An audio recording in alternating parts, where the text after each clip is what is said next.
Hello friends, और मैं फिर से स्वागत करना चाहूंगा आप लोगों के आपके अपने चैनल लोन हेल्प इंडिया में। और रिकवरी एजेंट से आप भी परेशान हो चुके हैं। रिकवरी एजेंट आपके घर पर आके बैठ जा रहे हैं या फिर आपके ऊपर वो लोग बोलते हैं कि केस करेंगे या आपकी इमेज को आपके जो भी गांव समाज में खराब करने की कोशिश कर रहे हैं। तो आप इससे कैसे बाहर आ सकते हैं, कैसे आपको रिकवरी एजेंट से छुटकारा मिल सकता है, इसके बारे में डिस्कस करने वाले हैं।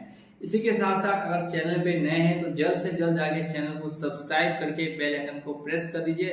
किसी भी तरह का अगर आपने अनसिक्योर्ड लोन, पर्सनल लोन लिया है, क्रेडिट कार्ड लोन लिया है और उसका रिपेमेंट नहीं कर पा रहे हैं, तो आपको देखने के लिए ये मिलता है कि आजकल ये कंपनियां अपने पीक पर आ चुकी हैं और तुरंत ही आपके घर पे रिकवरी एजेंट को अपॉइंट कर देती है। तो रिकवरी एजेंट का क्या सिस्टम है वो भी पहले आप लोग जान लीजिए, जो आपको जानना काफी ज्यादा इम्पोर्टेंट है। तो अगर कोई भी कंपनी है, मान लीजिए कि एक्स कंपनी है और एक्स कंपनी ने एक वाई आदमी को लोन दिया, अब वो लोन वापस नहीं पेमेंट कर पा रहा है, तो एक्स कंपनी के पास इतना फुर्सत नहीं है कि वो वाई आदमी से जाकर लोन वापस लेके आए, क्योंकि कंपनी का ऑफिस एक जगह, दो जगह, तीन जगह पूरे ऑल इंडिया में मिलेगा। हर जगह उसका ऑफिस देखने के लिए आपको आस पड़ोस में कभी भी देखने के लिए ऑफिस नहीं मिलता है। काफी कम समय या काफी कम जगह ही इनका ऑफिस रहता है, ये बात आपको पता होनी चाहिए। तो अब यहाँ पर लोन रिकवरी के लिए एक्स क्या करेगी, जो एक्स कंपनी है वो किसी जेड आदमी को पकड़ेगी, किसी तीसरे आदमी को पकड़ेगी जो आपके आसपास रहता हो।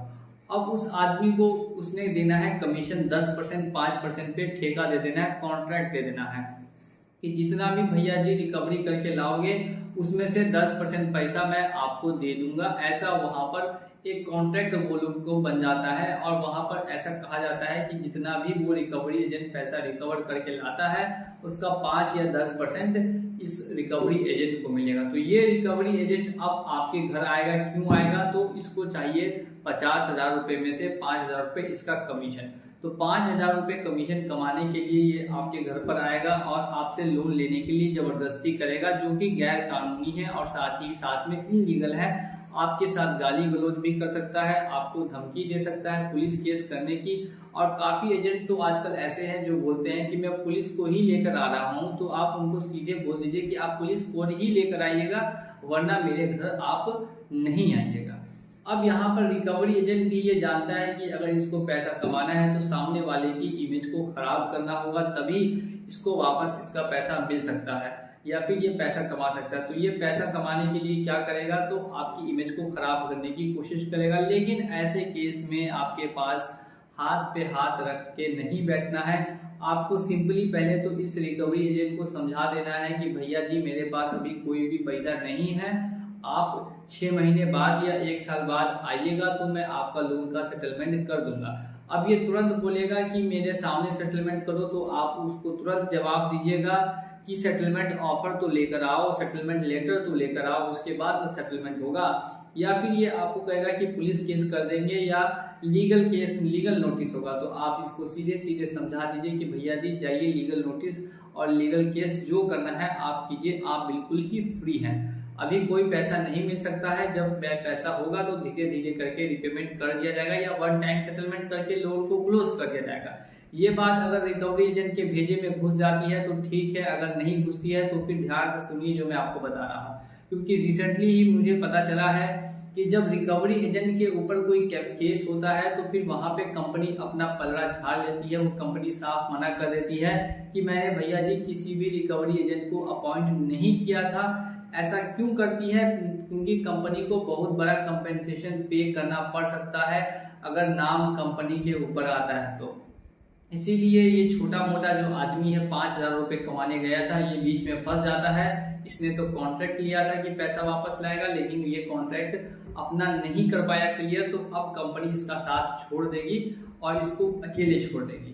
अब यहाँ पर ये पड़ जाएगा अकेले। अब आपको क्या करना है कि इसके ही ऊपर दोस्तों लीगल एक्शन ले लेना है और इसी को फंसाना है कि भैया जी ये मेरे साथ जबरदस्ती करके मुझसे लोन का रिपेमेंट करने के लिए बोल रहा है, जबकि मेरी फाइनेंशियल कंडीशन अभी सही नहीं है और इसके खिलाफ आपको चाहिए होगा प्रूफ। सबसे पहले तो जैसे ही कोई भी रिकवरी एजेंट आपके घर पर आए तो आप उसका नाम, उसके फादर्स का नेम और साथ साथ में उसका फुल एड्रेस और वो कहाँ से आया है, वो उसका विजिटिंग लेटर, ये सभी चीज उससे डिमांड करें। और इसके बाद आपको चाहिए कोर्ट का ऑर्डर, क्योंकि सिर्फ और सिर्फ जैसा कि मैंने हमेशा हर वीडियो में कहा है कि सिर्फ कोर्ट ही एक ऐसी अथॉरिटी है जो कि किसी को भी रिकवरी के लिए अपॉइंट कर सकती है। जब वहां से ऑर्डर मिलेगा तभी किसी चीज को सीज किया जाता है या किसी चीज से रिकवरी की जाती है।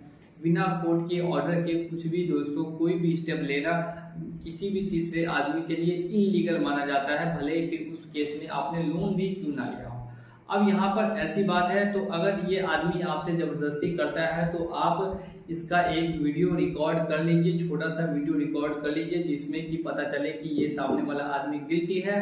इसका नाम पता एड्रेस कर लीजिए और इसके ऊपर कल होकर या सेम डे एक नोटिस भेज दीजिए, जिसके बाद अगर ये दोबारा आप घर पे दिखाई देगा तो आप इसके खिलाफ FIR कीजिएगा या फिर कोर्ट में केस फाइल कर दीजिएगा। अब इसमें क्या होगा कि आपका जो लोन का दोस्तों अमाउंट है वो भी कंपनी माफ करेगी, साथ साथ में आपको कंपेंसेशन भी पे करेगी, क्योंकि उसने आपके साथ जबरदस्ती की, आपकी इमेज को खराब करने की कोशिश की। जो आपको राइट टू प्राइवेसी का अधिकार मिला है उसको भी उल्लंघन किया है, साथ साथ में आपके घर वालों के साथ बदतमीजी की। कुछ भी अगर ऐसा करते हैं तो फिर यहाँ पर आपके पास पूरा दोस्तों रास्ता है इनके खिलाफ कार्रवाई करने का। अगर इसके बजाते ये लोग मान जाते हैं तब तो कोई दिक्कत नहीं है, लेकिन जैसा कि मैंने कहा रिकवरी एजेंट आजकल मानने को तैयार नहीं है। तैयार क्यों नहीं है? क्योंकि इनको मोटा पैसा मिलता है रिकवरी करने के लिए, और ये थर्ड पार्टी एजेंट हमेशा की तरह इलीगल ही पाए जाते हैं और इलीगल ही होते हैं, इनके पास कोई भी सुविधा नहीं होती। और एक चीज और मैं बता दूं कि रिकवरी एजेंट तभी आपके घर पे आ सकते हैं, ध्यान से सुनिएगा, रिकवरी एजेंट को तभी घर पे आना है जब सामने वाला आदमी उसको बुलाए कि भैया जी आज मेरे पास पैसा है, आज पैसा आके आप ले जा सकते हैं, तभी रिकवरी एजेंट घर पे आने का नियम है। अगर आपने किसी को ऐसा नहीं कहा और बिना बताए वो आपके घर पे या आपके घर वालों को परेशान कर रहा है तो आप उनके खिलाफ कार्रवाई बिल्कुल ही कर सकते हैं। इसी के साथ किसी तरह की अगर आपको दिक्कत आ रही हो तो आप मुझसे कांटेक्ट भी कर सकते हैं कमेंट सेक्शन में, या फिर आपको सामने स्क्रीन पे नंबर दिख रहा होगा उस नंबर पे मैसेज करके मुझसे बातचीत भी कर सकते हैं। इसी के साथ चलिए चलता हूँ आज के इस वीडियो में, मिलेंगे अगले वीडियो में बहुत जल्द।